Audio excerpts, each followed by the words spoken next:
सोचिए, एक पुल जो हजारों साल पहले बना, आज भी विज्ञान और आस्था के बीच एक बड़ी पहेली बनकर खड़ा है। जी हाँ, आज हम बात कर रहे हैं राम सेतु की। इसे एडम्स ब्रिज भी कहते हैं। ये एक ऐसी अनोखी संरचना है जो हमारे प्राचीन महाकाव्यों और आज के मॉडर्न साइंस दोनों के बिल्कुल सेंटर में है। और इस पूरी कहानी का जो सबसे बड़ा सवाल है वो यही है, अगर ये पुल, जैसा कि कहानियों में बताया जाता है, तैरने वाले पत्थरों से बना था, तो फिर ये लहरों के नीचे डूबा कैसे? ये कैसे हो सकता है? बस यही वो रहस्य है जिसकी पड़ताल आज हम मिलकर करने वाले हैं।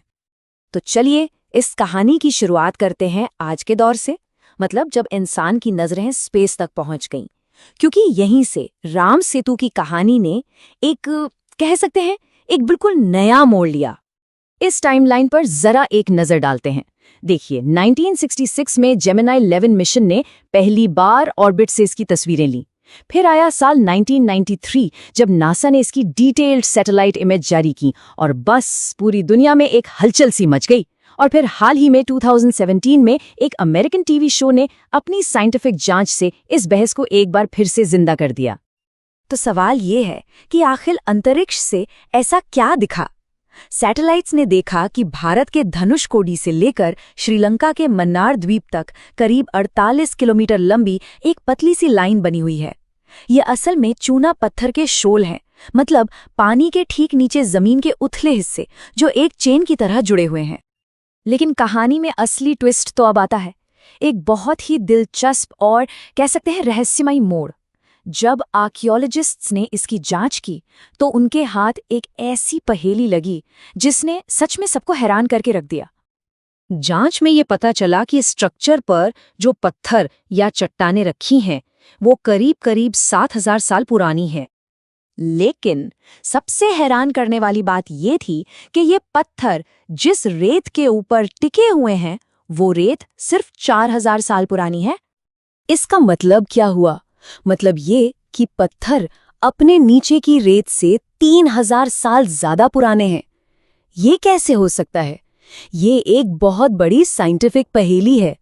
ये सवाल खड़ा करता है कि क्या ये पत्थर नेचुरली यहीं बने हैं या फिर इन्हें कहीं और से लाकर यहां रखा गया है। अब देखिए, जहां साइंस की ये पहेली उलझ जाती है, वहीं इसका एक जवाब हमें मिलता है हजारों साल पुरानी एक महाकाव्य में। तो चलिए अब इस पुल की कहानी को वाल्मीकि रामायण के नजरिए से देखते हैं।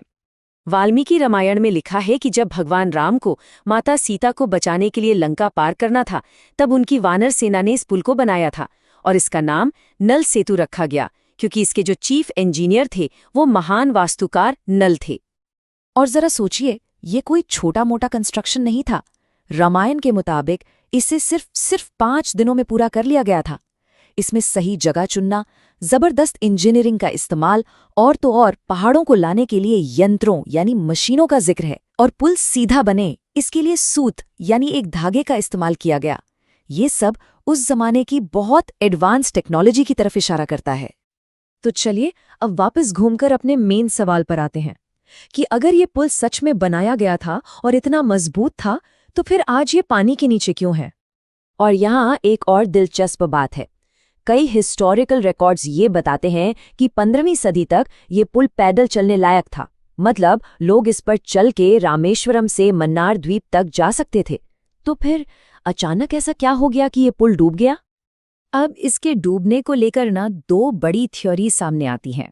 एक साइंटिफिक है और दूसरी हमारी पौराणिक कथाओं से जुड़ी हुई हैं। साइंटिफिक थ्योरी ये कहती है कि 1480 में एक बहुत ही भयंकर साइक्लोन आया जिसने स्ट्रक्चर को बुरी तरह डैमेज कर दिया और फिर धीरे धीरे समंदर का लेवल बढ़ने से ये पानी में डूब गया। वहीं दूसरी तरफ पद्म पुराण जैसी कथाएं बताती हैं कि युद्ध जीतने के बाद लंका के नए राजा विभीषण ने भगवान राम से अनुरोध किया। उन्होंने कहा कि इस पुल को तोड़ दीजिए ताकि भविष्य में कोई भारत से लंका पर हमला न कर सके, और तब भगवान राम ने अपने बाण से इसे तोड़ दिया। और सबसे कमाल की बात देखिए, ये पौराणिक कथा आज भी हमारी जियोग्राफी से कैसे जुड़ी है। भारत की तरफ जिस जगह से ये पुल शुरू होता है उसे कहते हैं धनुषकोडी। इसका शाब्दिक अर्थ है धनुष का सिरा या धनुष का अंत। ठीक उसी जगह का नाम जहां ये माना जाता है कि भगवान राम ने अपने धनुष का इस्तेमाल किया था। है ना कमाल की बात। तो ये पुल सिर्फ एक ज्योग्राफिकल स्ट्रक्चर या कोई ऐतिहासिक पहेली भर नहीं है, ये एक कल्चरल सिंबल भी है, एक ऐसा प्रतीक जिसे अलग अलग दौर में अलग अलग नामों से पहचाना गया। देखिए, इसका ओरिजिनल नाम था नल सेतु। भारत में हम सब इसे राम सेतु के नाम से जानते हैं। फिर बाद में श्रीलंकाई मुसलमानों ने इसे आदम का पुल कहना शुरू किया और फिर ईसाइयों ने भी इसे एडम्स ब्रिज का नाम दिया। ये जो अलग अलग नाम है ना, ये दिखाते हैं कि इस पुल की अपील कितनी यूनिवर्सल है, कैसे हर कल्चर ने इस कमाल के स्ट्रक्चर को अपनी कहानी का एक हिस्सा बना लिया। तो आखिर में सवाल वहीं आकर रुक जाता है, राम सेतु आखिर है क्या? क्या ये आस्था का एक जीता जागता प्रमाण है, या इतिहास का कोई भूला हुआ चैप्टर, या फिर साइंस की एक ऐसी पहेली जो आज भी सुलझने का इंतजार कर रही है? ये बहस सिर्फ एक पुल की नहीं है, ये हमारी पहचान और हमारे इतिहास से भी जुड़ी है।